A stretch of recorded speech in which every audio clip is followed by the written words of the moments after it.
Hello students and everyone, welcome back to class 7th maths on my YouTube channel.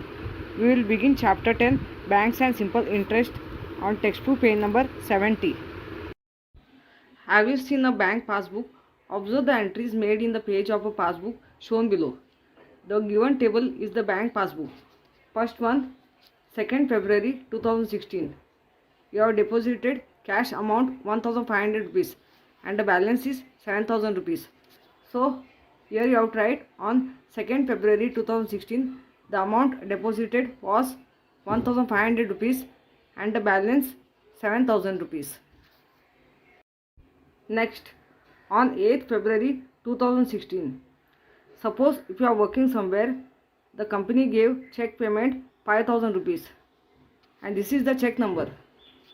The check number is itself on check payment and after that you have deposited check amount 5000 rupees. The balance is 12,000. How you got 12,000 balance here? If you add 7,000 plus 5,000, the balance is 12,000 rupees. Okay.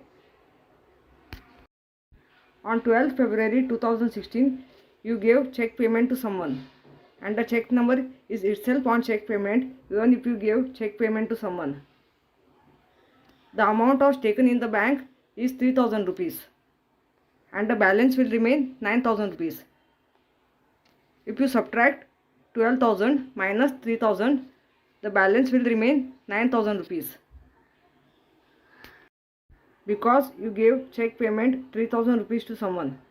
So here you have to write on 12th February 2016, 3000 rupees were withdrawn by check number 243965.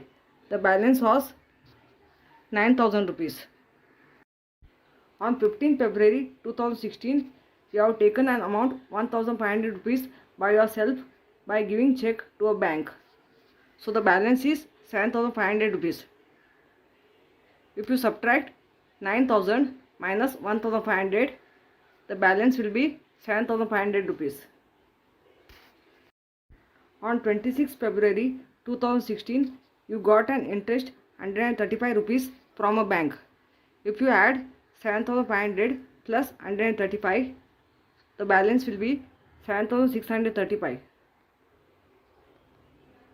You have to write here on 26th February 2016, the bank paid an interest of 135 rupees. In this way, the entries was made in the page of a bank passbook. Now we will solve next example. Suvidya borrowed a sum of 30,000 rupees at 8 PCPA interest for a year from her bank to buy her computer. At the end of the period, she had to pay back an amount of 2400 rupees over and above what she had borrowed. Principal is given rupees 30,000. If you are depositing a money in the bank or taking a money from a bank, that is the principal. Rate of interest is given 8 PCPA. Rate of interest means percent interest. Interest is given 2400 rupees. How you got 2400 rupees? Because you have to use the formula of interest. The formula of interest is not given here. The formula of interest is equal to principal multiplied by rate of interest multiplied by time upon 100. This is the formula of interest. That is interest is equal to 30,000 multiplied by 8 multiplied by 1 upon 100. Principal is given rupees 30,000. Rate of interest is given 8 PCPA and time 1 year. You have to cancel both the zeros on numerator and denominator. Like this way. Now you have to multiply. 300 multiplied by 8 multiplied by 1. How much is left here number? That you have to multiply. Okay. 300 into 8 is 2400. Okay. Therefore, interest is equal to rupees 2400. Interest rupees 2400. You have to write on this box. Then time is given 1 year. Because in question it is given for a year. A year means 1 year.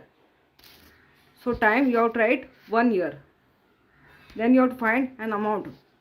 After adding principal plus interest, you will get an amount. The formula of amount is principal plus interest, that is 30,000 plus 2,400 is equal to 32,400. The total amount returned to the bank is equal to 30,000 plus 2,400 is equal to rupees 32,400. If you are depositing a money to a bank, that will be the principal, and the interest which you are getting after depositing a money to a bank, that interest will add from principal and you will get an amount. If you understood maths example sum on textbook page number 70, give us the feedback or comments. Subscribe the channel, like and share. Thank you.